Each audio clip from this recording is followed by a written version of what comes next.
Hi, everybody. I want to thank you for joining us today for today's webinar. It's called Building Environmental Capacity Among Indigenous Nations, Lessons from the Field. And we're going to be hearing from two of our excellent BEAHR trainers who are going to be talking about their experiences delivering BEAHR curriculum in Indigenous communities. Now, before we start, I just want to do a quick territorial land acknowledgement.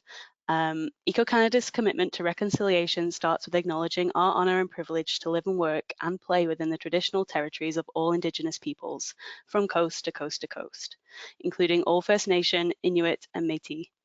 Eco-Canada acknowledges and respects the diversity of Indigenous peoples in Canada, and we honour that each individual community has its own distinct and unique connection with culture, language, land and the environment. My name is Hannah Williamson. And before we start the actual technical content today, I just want to run through a few quick housekeeping points just to make sure we can all enjoy and engage in the webinar effectively. So first of all of our lovely participants today are muted, and that reduces the background noise for our speakers. So if you do have questions or comments that you'd like to make, you can use the chat box and either select all audience if it's a comment you want everybody to see, or if it's a question for our speakers, you can select questions for staff, and we're going to have some dedicated time at the end of the session to run through your questions for our speakers today. Again, if you're having any technical issues, you can use that chat box and one of our team will try and help you out as quickly as possible. But please don't worry if you're experiencing any connectivity issues today. We are recording the session, and everybody on the line and everybody who registered will get an email with a link to the recording so you can watch this session on demand as many times as you like. I've mentioned questions already. They are encouraged. There's no stupid questions, so please don't be shy and put your questions in the chat box. And finally, let us know what you think about today's session. You'll be sent a short survey after the session ends. Please let us know what you thought about today's content, or if there's future sessions that you'd like us to see, like us at Eco-Canada to put on for you, we can absolutely do that. Today's session is brought to you by Eco-Canada.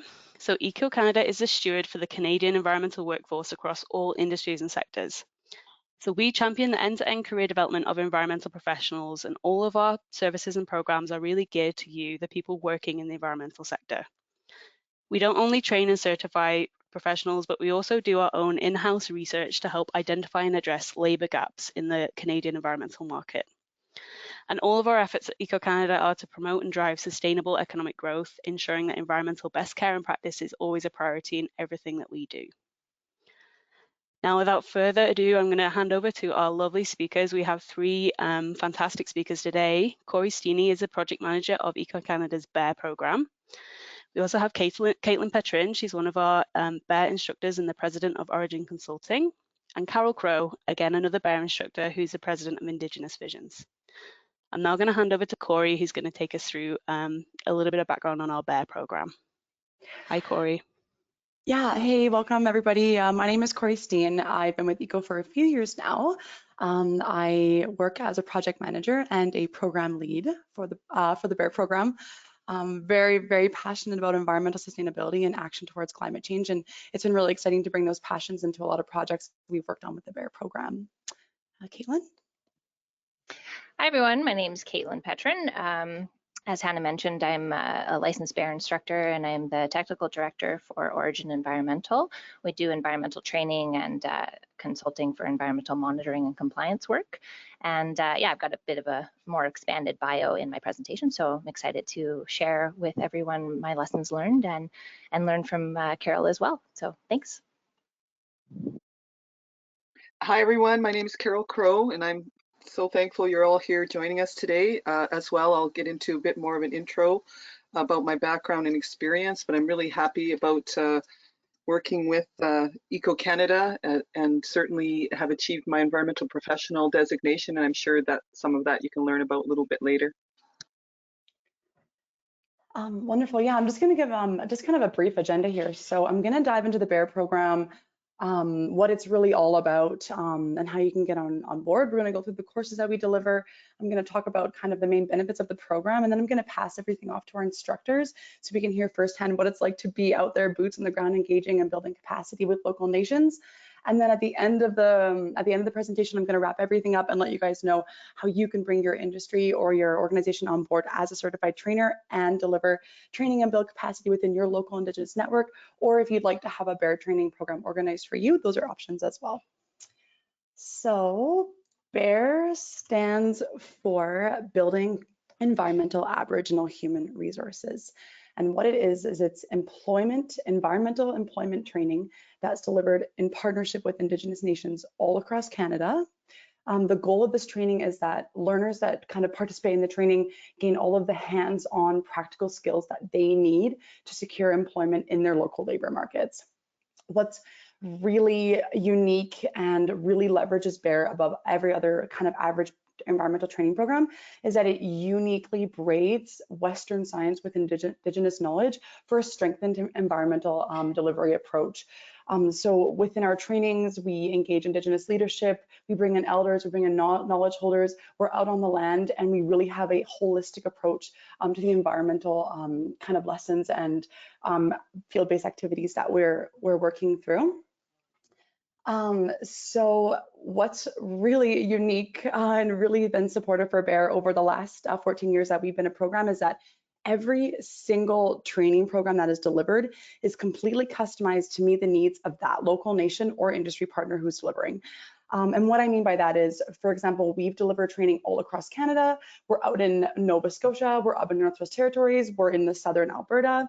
And when you're delivering BEAHR training in that local space, you are meeting the priorities of the nation, you're engaging your Indigenous leadership, you're bringing in your local industry subject matter experts and technical expertise to really bring that into the training. You're getting students out to local project sites. You're kind of understanding the legislative framework of your local governance, your Indigenous governance, and your provinces. So the training programs are built to be completely adaptable and to really customize and meet the needs of that local nation partner.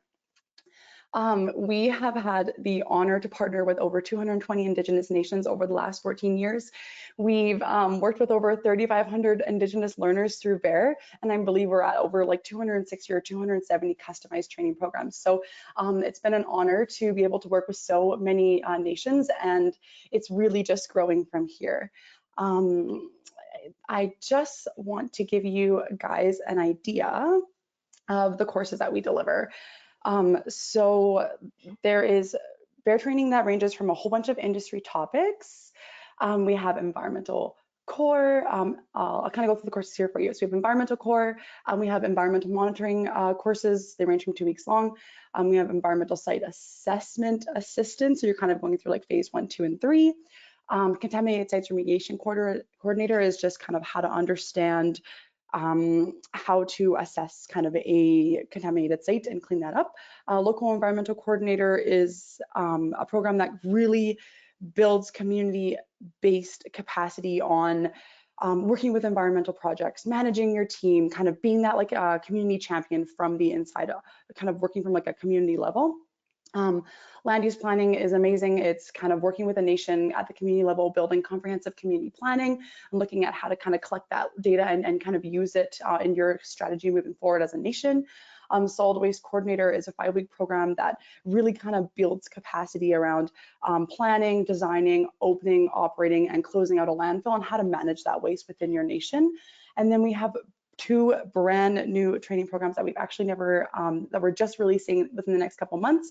It's a climate change adaptation training program that works with Indigenous leadership on understanding what those priorities are for your nation, assessing how they might be impacted by climate change, assessing their vulnerability and risk, and then moving forward with kind of adaptation options at the community level for your nation. And then the new Indigenous leadership and energy management course focuses on how to kind of bring sustainability into your nation as far as energy efficiency, renewable energy, and community energy planning. So BEAHR really touches base with so many different audiences that are well beyond these kind of 3 categories that are mapped out here. We work with governance, we work with the non-for-profits, really anyone across Canada, but there's kind of 3 main buckets that I really want to touch on here because I thought it might relate most to our audience. So the first like kind of audience that really aligns and has benefited from the program is naturally Indigenous nations. So BEAHR can be delivered for example, directly within the community to build that community-based capacity so those nation members can either secure meaningful employment in their local labor markets or choose to stay and work on their lands. The training is completely customized to the nation priorities. So you're engaging the industry partners that the nation already has. You're bringing in those leaders and those kind of expertise that the nation already kind of wants to focus on, and you're engaging them in the training. And lots of Indigenous groups in the past have used the skills learned in BEAHR to kind of establish land guardian programs and build capacity in that space. From an industry perspective, BEAHR is really effective at building those meaningful relationships and really like developing authentic capacity among your local Indigenous partners, because as an industry, you're most likely going to be an instructor and you're working with your local nation partners, and you're really going out into the nation or going out into a local college or university and collaborating with them and delivering this BEAHR training in that authentic space. It opens up business development opportunities and allows you different avenues to deliver formalized training to your local nation partners. And then the idea, of course, is that the nations can receive employment when they're done training. So when you're working with these nations and you're training them, the goal would be to hire on some of that local Indigenous talent when you're done the training program from BEAHR. So just you can provide that career path to those Indigenous learners. And then academic institutions have been delivering BEAHR for years. It's an opportunity for local colleges and universities to increase their course offerings, deliver training, for example, in community versus this is not necessarily in always college at like a college or university level. And through opportunities such as establishing credit articulation agreements, local colleges and universities can help start to kind of provide more of a meaningful career path to local Indigenous talent that maybe wants to consider going on to a post-secondary education. So at this point, I would love to pass it on to Caitlin so you can get an inside scoop on what it's like delivering a training. Awesome. Thank you, Corey. That was great. Touched on a lot of things that are really, really important. And yeah, we can pop to the next slide. Perfect. So yeah, hi everyone. My name is Caitlin Petrin. I am a licensed environmental professional, and I am a licensed BEAHR trainer. I've been doing BEAHR training for about 3 years. I absolutely love it. I feel like I have the best job, and I'm excited to share my lessons learned from the field. So currently I'm working as the technical director for Origin Environmental Inc. Like I said, we do environmental training. We provide BEAHR programs not only to nations, but we also run different training for industry as well if they want training for spill response or other environmental aspects of their job. I come from a background in environmental consulting that was mostly focused on environmental site assessment, remediation, and reclamation. So contaminated sites, a career spent on some dirty sites. I've worked in upstream and downstream oil and gas, mining, hydropower, and real estate and land development. I've done work in the north and mostly in Alberta and British Columbia. And I find that one thing that's really helped me in being a successful BEAHR instructor is I do come from about 12 years of teaching and coaching background. It's given me a good understanding of the different learning styles and what it's like to communicate to students who don't know very much about the curriculum that they're encountering. So it's definitely not insurmountable if you don't have any teaching experience. You just come from a background of knowing a lot about subject matter. But it does help if you do have some degree of teaching and coaching experience before becoming a BEAHR instructor. So my personal BEAHR experience, I've included some pictures throughout my slides of different deliveries that I've been on. Just because of my background in contaminated sites, I mostly focus on just a couple BEAHR courses, as Corey has explained. So I deliver the core skills program, which is that 3-week introductory program. I also deliver environmental monitoring, research, and regulatory specializations. These courses really talk about, they break down environmental law and legislation and how do you be compliant, how do you identify what the regulatory framework is in your area, and then how do you go out and monitor and detect change over time in the abiotic and biotic ecosystem components. So we do a lot of practical exercises like you can see in the bottom left corner there, doing forestry transects. That was in beautiful British Columbia about 2 years ago. and how do you detect changes in the water and monitoring for water quality and surface water and groundwater.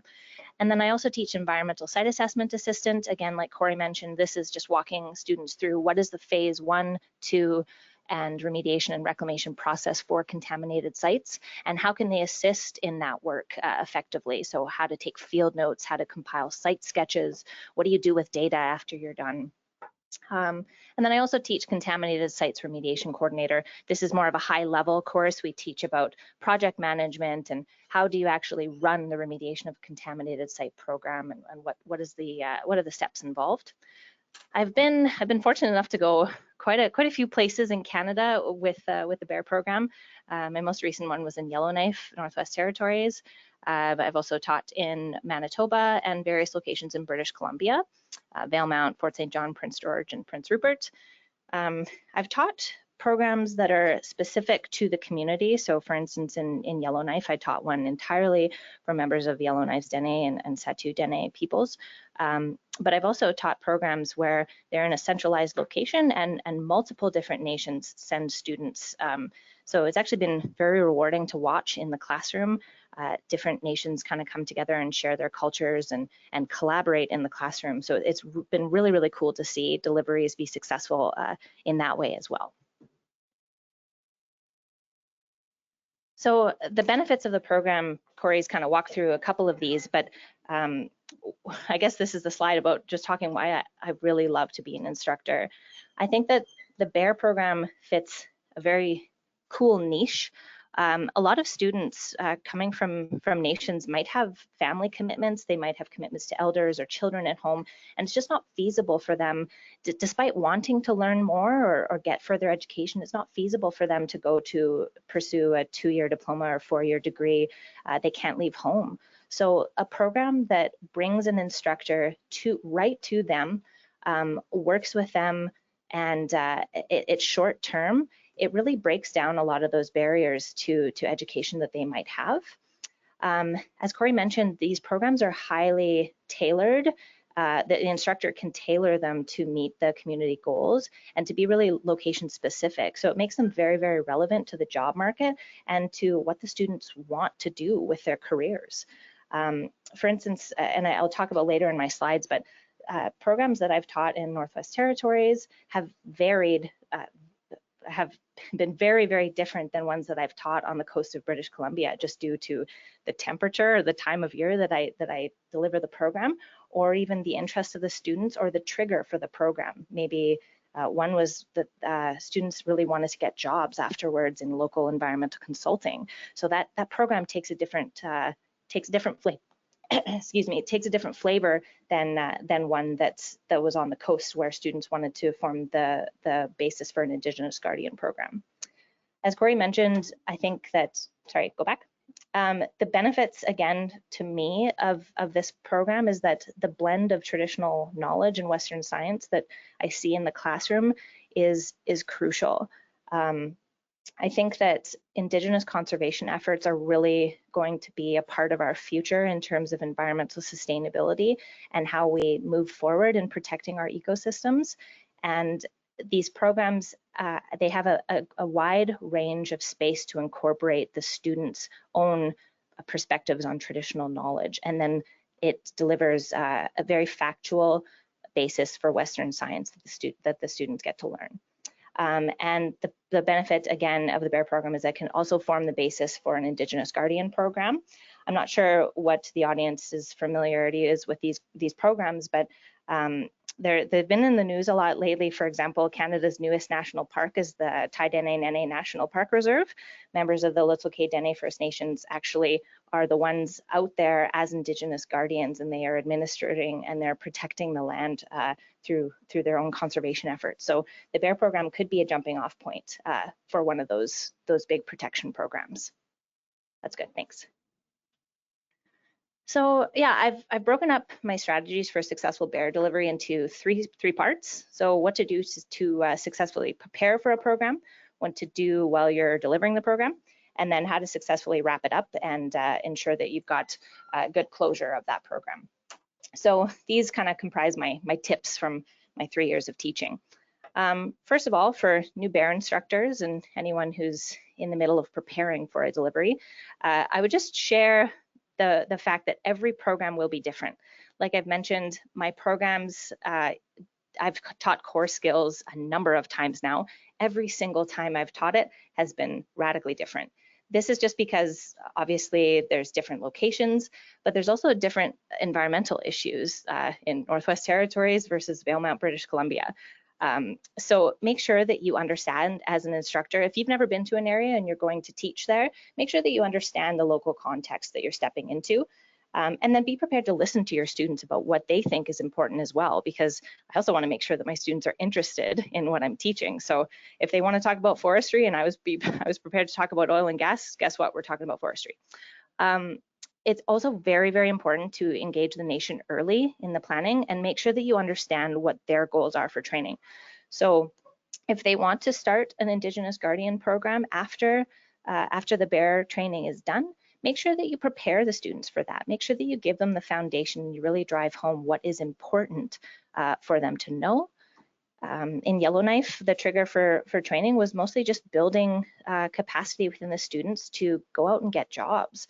So I talked a lot more about resumes and how to market yourself and how to apply for jobs in the actual BEAHR program than I typically do, just trying to prepare the students for their eventual employment and job skills.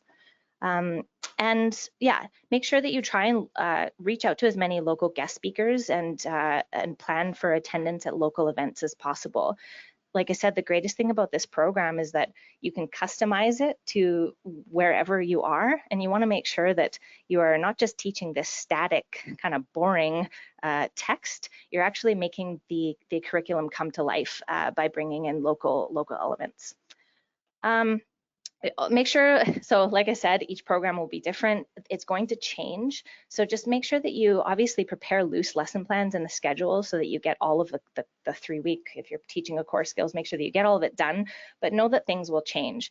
I can't tell you how many times I have prepared a lesson for the day and I think we'll get through, let's say 20 slides, and then sure thing, you know, maybe a couple students are really, really interested in the material, and then we go off on a discussion for an hour about, I don't know, the feasibility of some different waste management, landfill gas capture for the nation, and students get really interested in it, and then an hour goes by and we didn't get as much done. But all of this is super valuable because you get to engage in those natural student curiosities, and it really brings the curriculum to life. So obviously have a balance between having a schedule, but knowing that things are going to change. As a student, or as an instructor, you really need to know the material as well. I know this kind of goes without saying, but I think there's a quote that says, if you can't explain something simply, you don't know it well enough. You'd be surprised how difficult it is to boil down the simplest elements while you're teaching someone, let's say like the water cycle. This is a new concept for a student that maybe has spent his or her entire life out on the land, but now you're just trying to explain it through a different lens. So make sure that you know the material well enough and you've considered how this would look from a brand new beginner's perspective before you try and introduce that concept. And then the last thing that I would say in preparation for a BEAHR delivery, so I don't come from an Indigenous background. I am entirely from a Western science background, and I would caution instructors who are like me, if you're working in consulting and you're looking at working with Indigenous nations to teach this, is just adjust your mindset. This has been a very, very humbling experience to work. I've really realized that Western science only provides you with half the picture, and I tell this to my students. Be open as an instructor to learning from your students. That's actually one of the things that I love about this program, is how much my students share with me about their different lens on the land, their traditional knowledge, the information that their ancestors have passed on. And that, as a non-Indigenous person, is something that I can't bring, but I can show them the Western science component. And I encourage them to view it that both halves of this make this beautiful holistic picture that is a really powerful tool for nations that are looking forward to protecting their lands. As an instructor, again, like I said, be humble, remain open to learning, and be open to what you don't yet know. And just make sure that that's in your mindset moving into a delivery. Next slide. Perfect. So after you've done all the preparation and you're in the program, like I said, continually evolve your approach and your lesson plans to account for student needs. Like I mentioned, there have been some activities that I planned beforehand and I think that the students are going to love it. And then maybe it doesn't take as well, so I kind of need to change it up. Or maybe there's something that I thought that the students wouldn't be as interested in and they completely took to it. So the next day I incorporate a little bit more time into that. So this is really a living, breathing curriculum that is meant to evolve as you're delivering it. Like I mentioned, incorporate local events, speakers, and field trips as much as possible.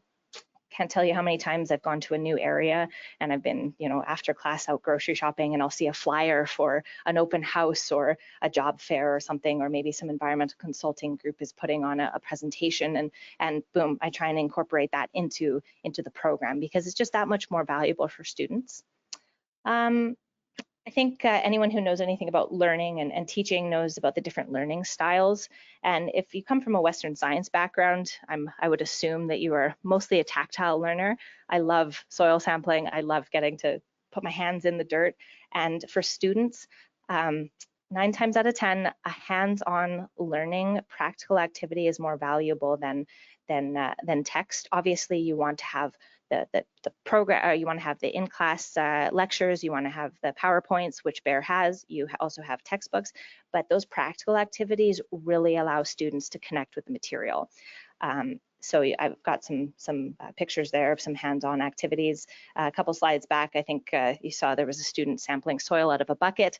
You might need to get creative sometimes. It was -50 when I taught my Yellowknife program. So we definitely were not soil sampling, but I went to Canadian Tire and got some peat, and yeah, that was soil sampling for the day. So you kind of got to get creative and try and have hands-on learning as much as possible.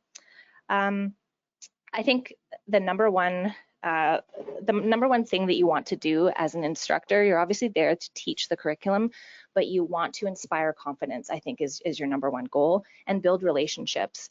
I mentioned sometimes some of the students that come into our classes, they might have barriers to employment. Life doesn't stop when they enter the classroom, and they actually, some of them have some bad experiences with school in the past. When we enter the unit where there's a little bit of calculations involved and unit conversions, I can't tell you how many students have just immediately said, I'm bad at math. I have always been bad at math. So your goal more than anything is to inspire confidence, break the curriculum up into manageable chunks, and make sure that there are little wins. And if a student doesn't take 100% of the material, that's okay. If they feel good about themselves because they've gotten 50% of that material, that's the job, that's the goal. If my students leave feeling good about themselves at the end of the day, I'm happy. And then, like I mentioned in the last slide, just keep an open mind. I feel so lucky teaching these programs because I truly believe that I learn possibly more from my students about the environment, which I love, than I teach. It has been a really beautiful knowledge sharing experience just personally for me. So keep an open mind throughout your deliveries. And then lastly, when you finish the delivery, I always find it so sad, especially when you've spent so much time every single day for maybe 3 weeks to 2 months with students, and then it's done. It doesn't have to be done. I encourage instructors to maintain the relationships that you've built. Be a reference for students. Oftentimes nations will want the students to update their resumes right after their BEAHR deliveries, just to show that this is now another certificate that they have. So offer to be a reference for them. I've been called on a number of occasions where students have applied to jobs with environmental consulting companies, because that is so crucial. You as a member of industry, if you're able to speak to their skill set, that can be life-changing. And I know it really, with the environmental work, it just takes that foot in the door, so you can be that for students. So try to keep in touch, and keep in touch with the nation too, because you can assist them with planning future programs. There might actually be future environmental work that the nation might need, whether it's phase 1, 2, 3 reclamation work, or whether it's land use planning, or even just advice on environmental issues. So yeah, I really don't think that your job ends when the course is over. So excellent. So that's the tips that I have. I think, yeah, thank you very much for your time. Thank you, Ego. My contact is there. Feel free to reach out if anyone has any questions or advice needed, and I'm happy to support. And I am open for questions at the end of the after Carol's presentation as well. So thanks, everyone. Awesome. Thank you so much, Keelan, for sharing. And I would love to pass it on to Carol. Wonderful, thank you, and thank you, Caitlin. That was a wonderful introduction and overview of the programs that we're delivering. We do get a chance once in a while to connect as instructors. It's really nice because it is helpful to have conversations about how things are going, and everything that you said, Caitlin, is so true, you know, about the challenges and your approach. So that's great. And thank you, Corey and team, for making this happen today. So my company's Indigenous Visions. I'll cover that in a sec, but I just thought I'd with my next slide, just a few pictures of my family life, activities I enjoy to do, just being outside, taking pictures in nature. This lynx picture in the middle there, I actually got that about a week ago. We were up at a land-based healing camp at the Sayasi Dene community. And just when we got off the plane and back on the road, this beautiful animal showed himself. So we live in black bear country, the reason for that as well. That's a picture of my husband and I over to the right. And up in the left-hand corner is actually one of my role models. A lot of people don't know about Anna Herrio. She was an animals activist, rights activist. She stopped the inhumane trapping of beaver and during the fur trade, and she received an Order of Canada in 1983. So she's a role model for me, just to reduce impacts, especially to wetlands, which is one of my loves. So my company started in 2002. We do environmental training and consulting. Prior to that, I worked in the corporate world, and I had a career in telecommunications for over 20 years, and then I moved into the oil and gas industry and spent a lot of time out in the field doing a variety of roles, from community consultation to negotiating to running seismic crews. So it was very diverse. But in 2006, I was asked and encouraged by elders. I went back to university and started to pursue more of a career in the environmental sector. I had already been doing some training, so it really fit nicely. And since then, I can say that it's been just a joy to have graduated over 400 Indigenous environmental monitors, and most of them have been in the Western provinces, although we have been down in one community, Listowoosh in New Brunswick, which was such a joy. So what do we do? Like Caitlin, we deliver all the BEAHR environmental programs, except for hers are a little bit different in that we focus on sustainability. In teaching the courses, I think one of the things I've learned is that you really do have to work with the community. Where do they want to go? How are the students emerging, and what are their interests? Because that's going to drive it. We're not training just to train. We want people to have careers. We want them to create their own businesses. We want to see the nations develop in that, sector, whatever that means to them. And so for me, a lot of the communities I've been working for have asked me to come back after we've trained monitors since 2006 to go really in that land use planning area and start to look at how do they map their traditional territories with the inclusion of that, thinking about that land use planning. So that's been really rewarding and positive. We've also delivered some other courses that I think really complement what we're doing with the BEAHR environmental monitor training. We really, that inclusion of the United Nations Declaration and the Rights of Indigenous People is emerging. How does that fit in? And quite often we do bring in other, programs to complement the BEAHR program. So for example, we might bring in a life skills coach at the beginning, and it's really driven by the community. It's that's so important. So our approach is really to adapt to the community we're in. It really becomes that relationship that we have with them. And that might be inclusion of spiritual and cultural values every day in the classroom. In some classes, there might be smudging every day. In other classrooms, there might not be. Depends on the relationship with the students and how they'd like to see it approached. But we always like to take a holistic approach because it's really about the well-being of a student. Caitlin, you mentioned about just the family commitments, and often there could be deaths or losses in the community. So all of a sudden your training shut down for a day or two. So you really need some flexibility and how you catch up and how you adapt to that. And it does require a lot of elder and knowledge holder guidance to be there to help you along. And having that relationship with the community becomes very important because there are a lot of helpers there that will assist you or assist the students with any of the challenges that they might be facing. We actually have all of our instructors sign an ethics code of conduct, and that's just tailored to really that respect that Indigenous values and how you should work within a nation. And we think that really helps us to set the stage for all of our instructors. So next slide. So what have we learned about environmental monitors and why do they work with traditional knowledge?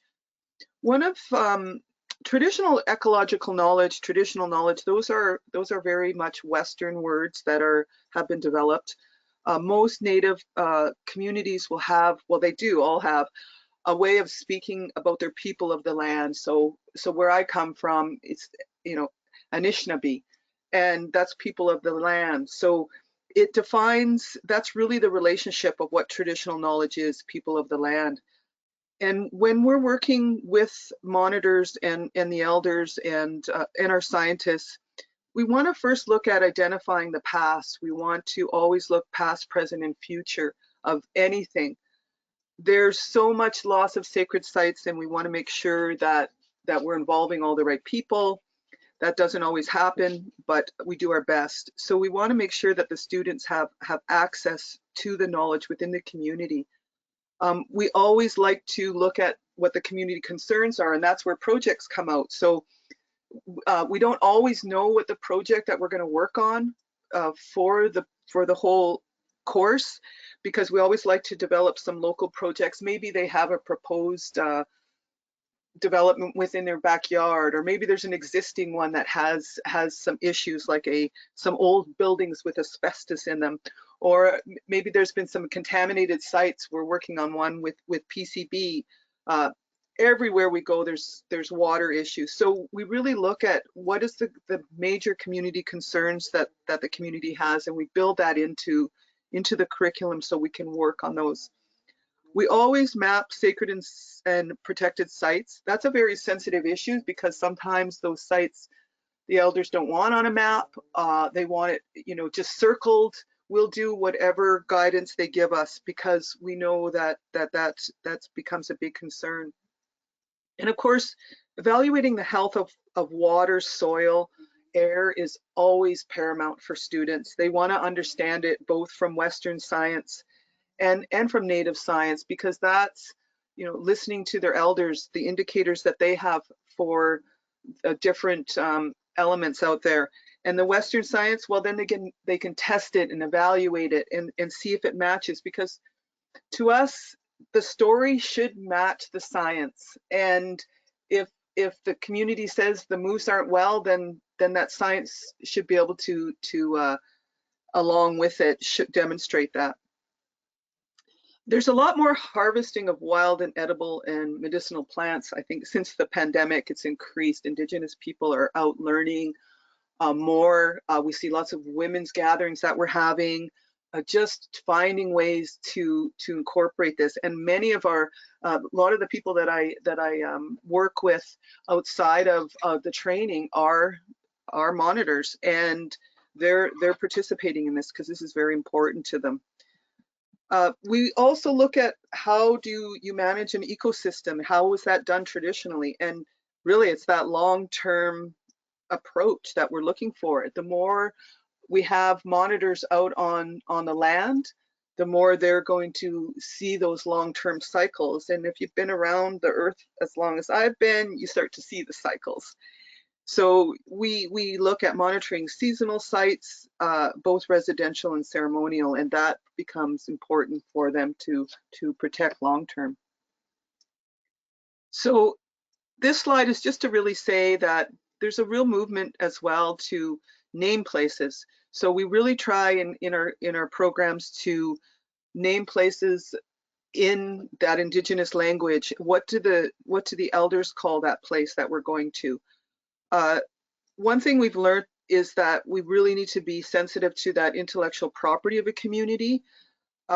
It's not learned through a book, and we want to make sure that protocols are respected, because when meeting an elder and asking for something, there are specific protocols that you follow. It's not like, you know, when you go to school, you pay a tuition, you receive a validation, you get a certificate.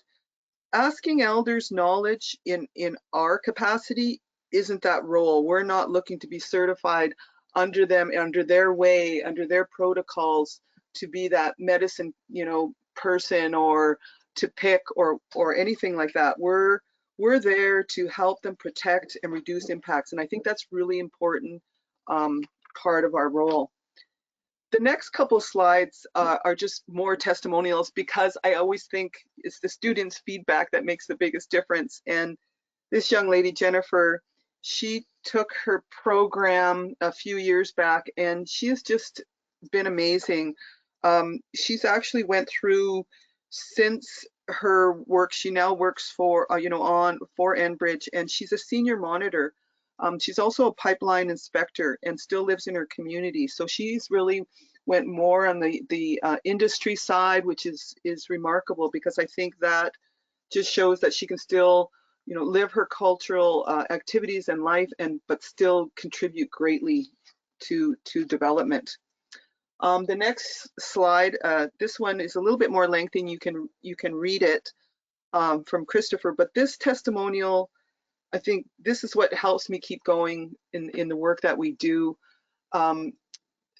There's a young man who's working in his community, who's really striving to make a big difference. They've done a lot of environmental activities and work to move towards a more sustainable community.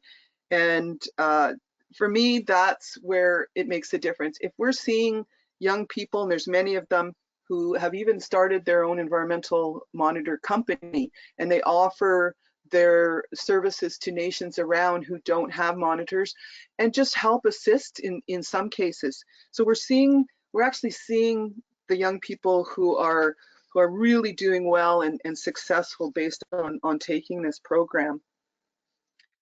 So next slide, what have we learned in environmental monitoring? It's long term.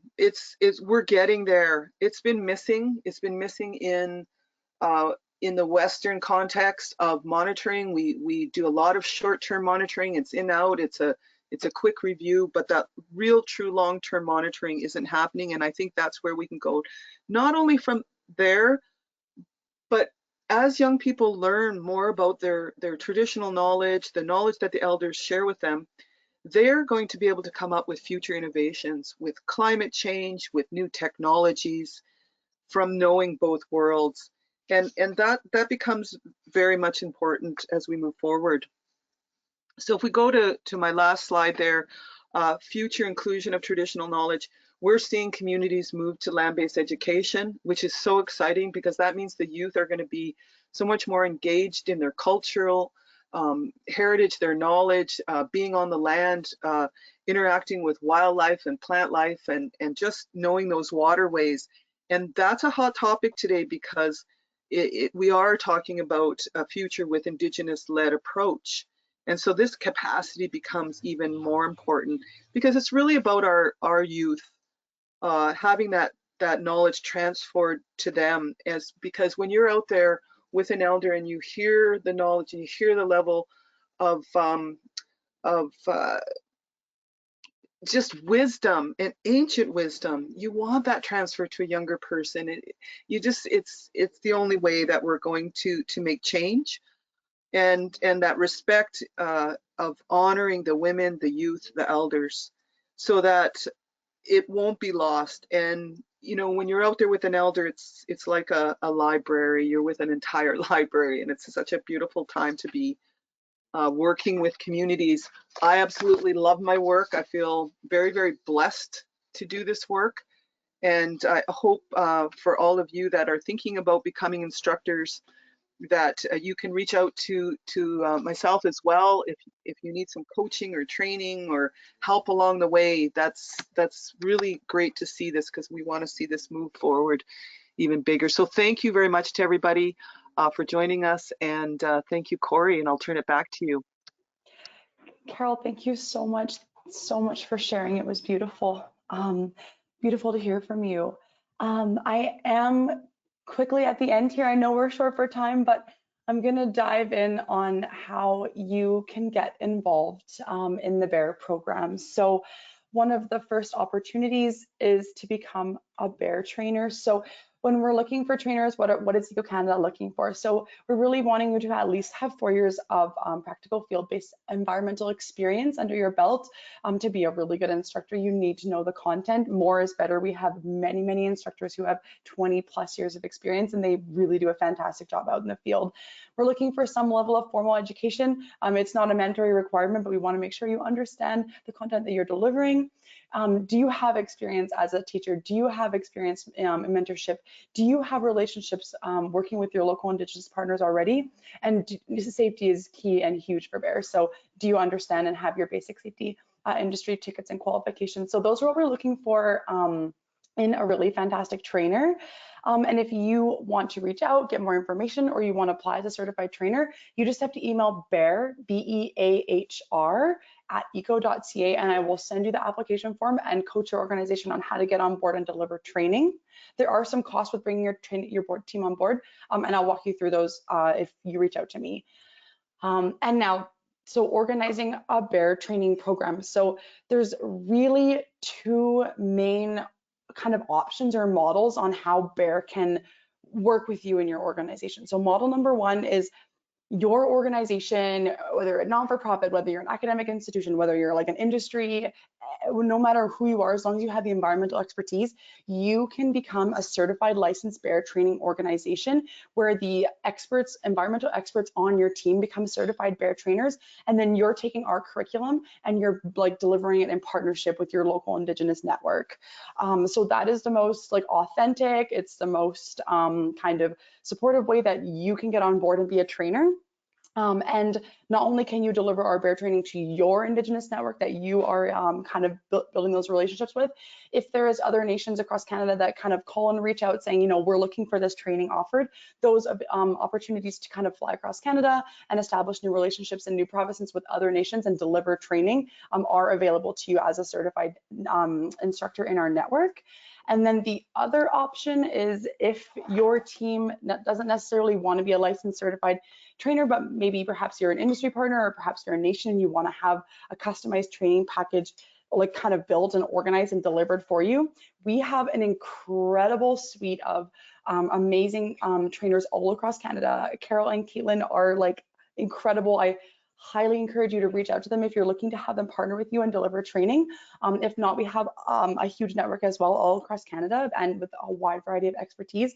So we can work with your nation, we can understand the priorities, we can link you with a local instructor that has the skills that you're looking for, and we can deliver a training essentially wherever you want in Canada. Sometimes it's in a local college, sometimes it's right in the nation, sometimes it's kind of focused on a very specific industry project. So the kind of adaptability and flexibility is open in that space. And then when that's delivered, your team can engage in the training. So I'm just making this up. Let's say it's an Enbridge project. We want to deliver it out in Manitoba, so we can send our trainer out, we can work with your nation partners, and then Enbridge can bring their experts and their guest speakers and their local industry partners in to engage and co-facilitate with that training, so it's very collaborative and kind of comprehensive in that space. Yeah, so right now I just want to open it up to questions. Thank you so much again, Caitlin and Carol, for sharing and your time here. And if anybody wants to reach out to apply as a trainer to get training delivered, if you want to reach out to Carol and Caitlin directly, or if you want to reach out, I can connect them to you. It's BEAHR, BEAHR @eco.ca. And yeah, thank you so much for everyone for taking their time. And yeah, if there's any questions. Thank you, Corey, and thanks to Carol and Caitlin again. We do have some time now for questions, so please use the chat box and select send question to staff. I'm going to hand over to my colleague Vanessa because we do have some questions already, but you've still got time to get your questions in. Hi, Vanessa. Hi, Hannah. Thank you. The first question we have here is, how has COVID-19 affected delivering training in Indigenous communities? Is virtual training an option? Awesome. That's like such a fantastic question, and like the adaptability needs to be there because in-person training obviously can pose some risk. So throughout the last couple of months of COVID, essentially almost all training stopped to obviously keep the priority and the health of the nation at the top. If a nation wants to engage in training, it's completely up to them at their choice and when they're comfortable with it. When we're organizing a delivery, we will go above and beyond to make sure there's, masks, everybody is distancing, the instructor has protocol to follow to make sure that students are, for example, getting outside as absolutely much as possible and keeping the group size very small. So we do have protocol in place. And just to kind of give you guys a heads up, trainings are starting to kind of open up again across Canada, but that is completely based on whether the nation is comfortable to have a trainer come in and work with them. And is online training available? So because you really need to build those field-based capacities, there is an option for you as a trainer to start delivering some of the theoretical content through online methods, for example, like, kind of a Zoom or something like that. But we won't let you do the entire training. Actually, we won't even let you do more than like 50 or 60% of the training online, because it's that face-to-face, out in the field, getting your hands dirty type of training that BEAHR really brings. And so you can start training online and then continue the in-person part at a later date once COVID kind of lifts. I hope that kind of covers the question there. Awesome. Thank you, Corey. The next question we have here is, what is the most important piece of advice that you can give to Western instructors delivering training in Indigenous communities?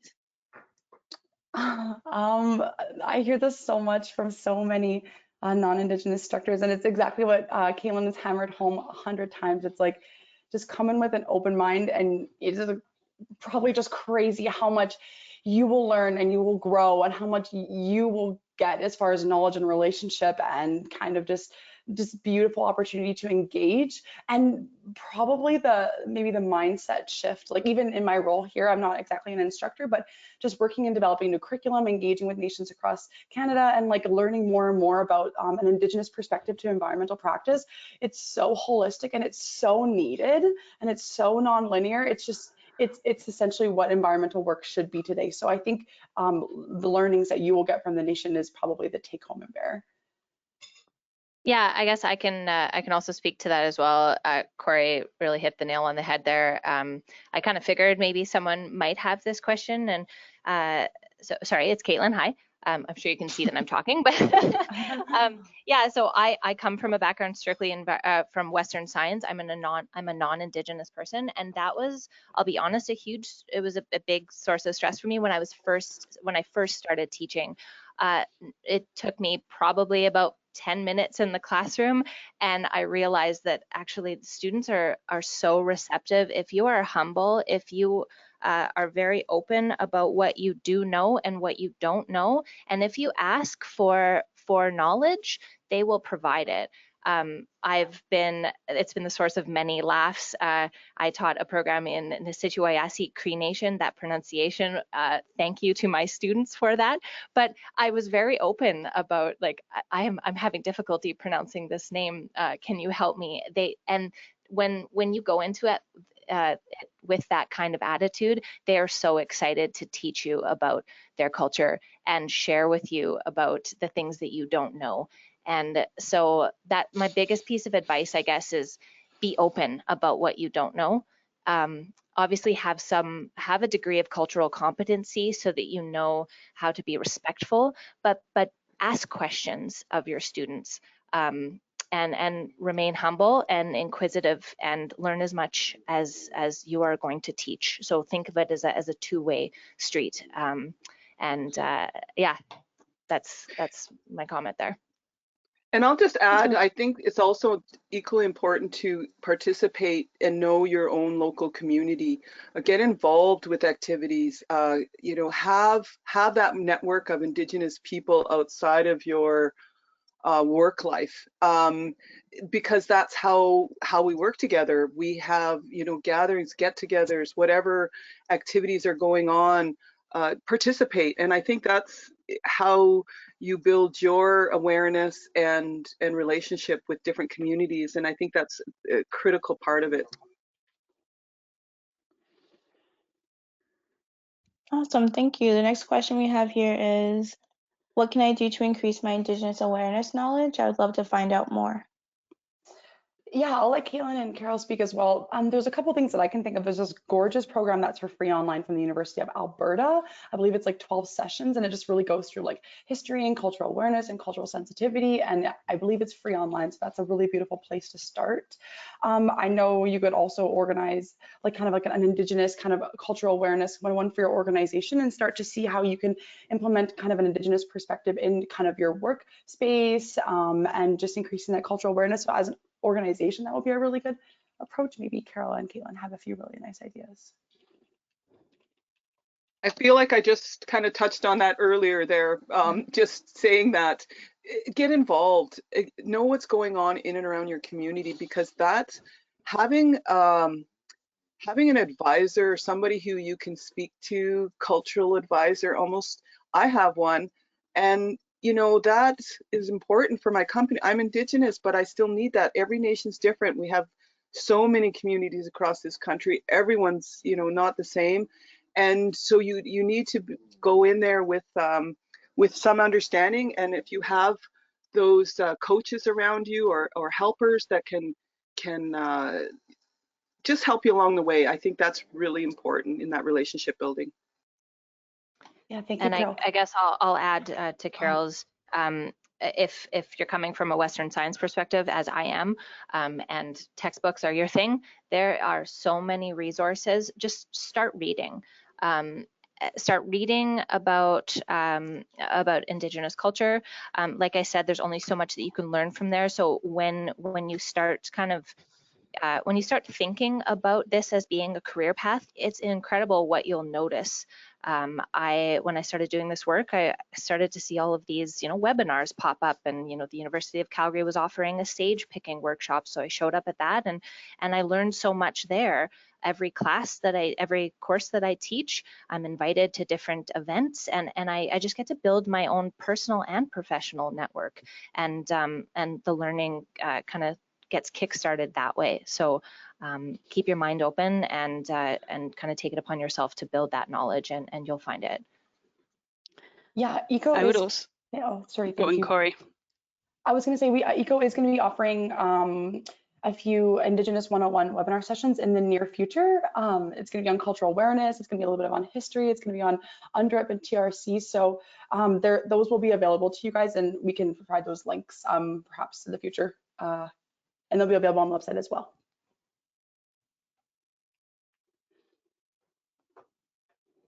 Awesome. Okay, the next question is this program only available to Indigenous youth/peoples? It's not. It is truly open to anyone. So traditionally, it's been a training program that has worked closely with Indigenous learners.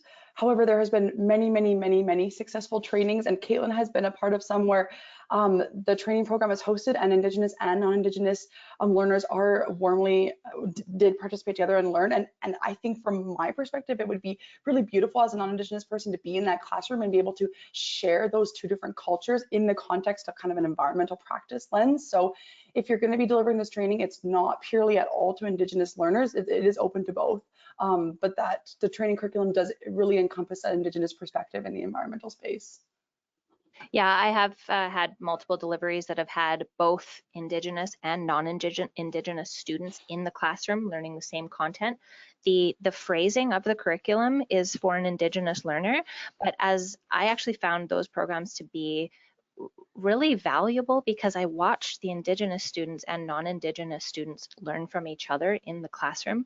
It was incredibly respectful. It was incredibly enlightening for myself and for the students, because at the end of the day, we're all just learning about the different lenses that we can view the environment from, and we all have a piece to share into that equation. So those were some of my favorite programs, to be honest, was that mix of kind of sharing in the classroom. So yeah, it's open to all parties. We've had some students as well that are not Indigenous, and quite honestly, a lot of them are already working for a nation, so that's quite common as well.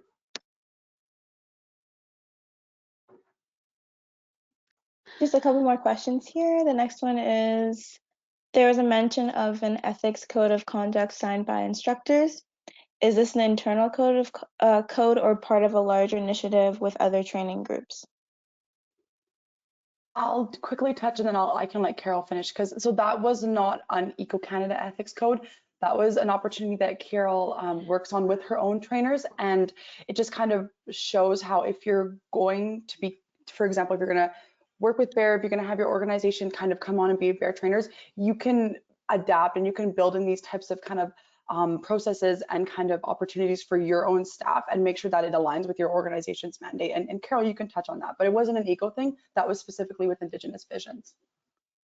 Yes, and I'll just add to that, I think certainly some of what I've learned becoming an environmental professional, having my environmental professional designation with Eco Canada as a trainer, you do have certain codes of conduct that you need to carry out in that Western role as well. And we just mirror that in within a community. So just to make sure that people have that respect and approach to everything they do.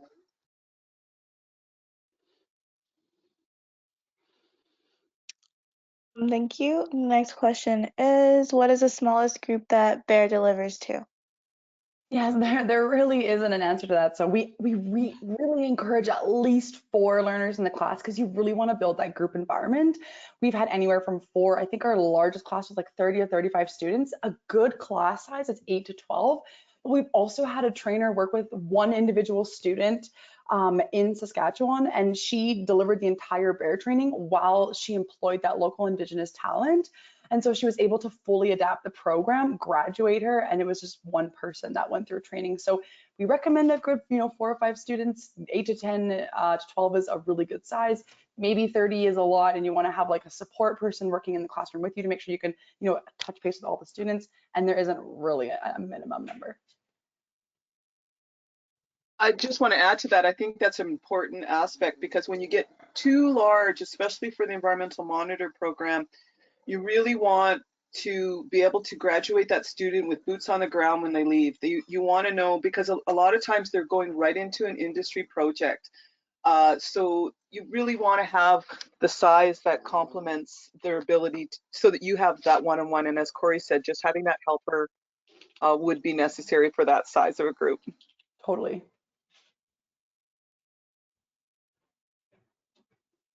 Thank you, Carol and Corey. The next question, we have a couple more questions. The next one is, how do you manage the language component? Is incorporating some of the Indigenous words a sign of respect, or can it be interpreted as a lack of respect being a Western person?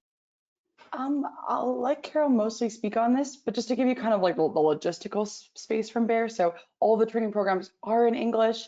We are looking to adapt a few of those into French, so that'll be available to our Quebecois and our New Brunswick audience in early 2021. And then Carol can dive into this, but it's going to be up to you and your relationship with the nation, and it's most likely probably going to be a really positive experience if you can kind of cultivate and revitalize that language in the classroom. But it's going to be between the relationship that you establish with the nation. Yeah, you can speak on that, Carol. Yeah, and I think that's really important. Often I'll go into communities where they do speak their own language right amongst the students from the little ones up, and I've been in communities where the younger people don't know their language at all. We always want to incorporate it with the elders because when an elder, you might show a picture to an elder and say, hey, we're concerned about this plant. Is this a plant that you know of? They might not know that English term for it. They might not know the scientific name, obviously, for it. But if they have their own language for that plant, it becomes easier, or that animal, whatever it is, that name place, it becomes easier for the student to really record that and learn a little bit more about their language, because language right now is, such a risk of losing languages. So we want to make sure that if we can incorporate it any way that they'd like to, we do. So that's kind of how we've been approaching it. And I guess I can add from my perspective as a non-Indigenous instructor, like I mentioned before, I've had great success. I don't openly use phrases, like obviously I don't come from Cree or Dene languages, but when I'm in those communities, I ask students, like, what is the Cree word for this? What in your language, what is this called? And they'll happily share that with me. I've had students say, like, oh, like, here's how to say good morning, here's how to say thank you, and they like to watch me, kind of attempt to say it, and then they'll correct me, and then they like to watch me learn it. And I think, again, like I mentioned in my presentation, be humble, learn with the students. I've picked up quite a few phrases and sayings from the places that I've been, and yeah, when the students really appreciate watching you learn, and you'll notice that they will share very readily with you. Yeah. The last question we have here is, what is the most interesting thing that you learned with your personal experience in the communities? I'll just open the mic up to Caitlin and Carol for this one.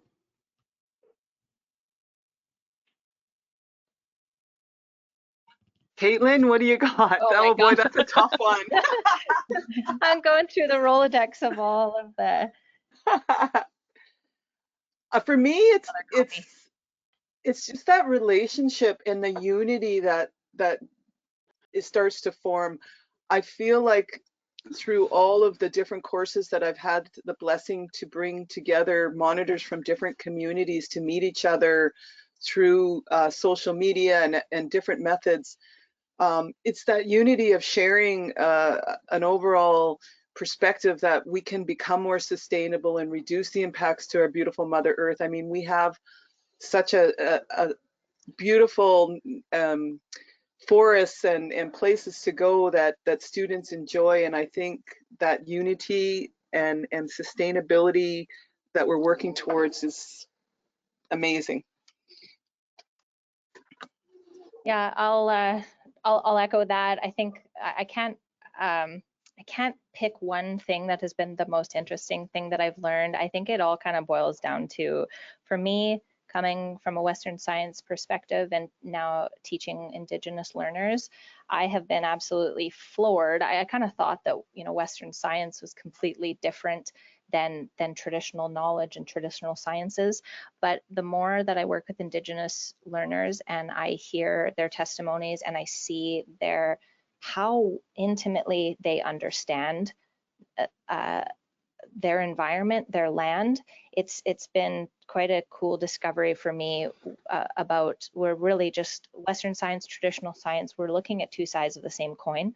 And I get so excited about the future of environmental conservation and sustainability, integrating both of these lenses. So I think that's been the most interesting and humbling thing for me, is seeing those two lenses of the environment and actually how similar they are and how complementary and really game-changing that could be for environmental protection moving forward.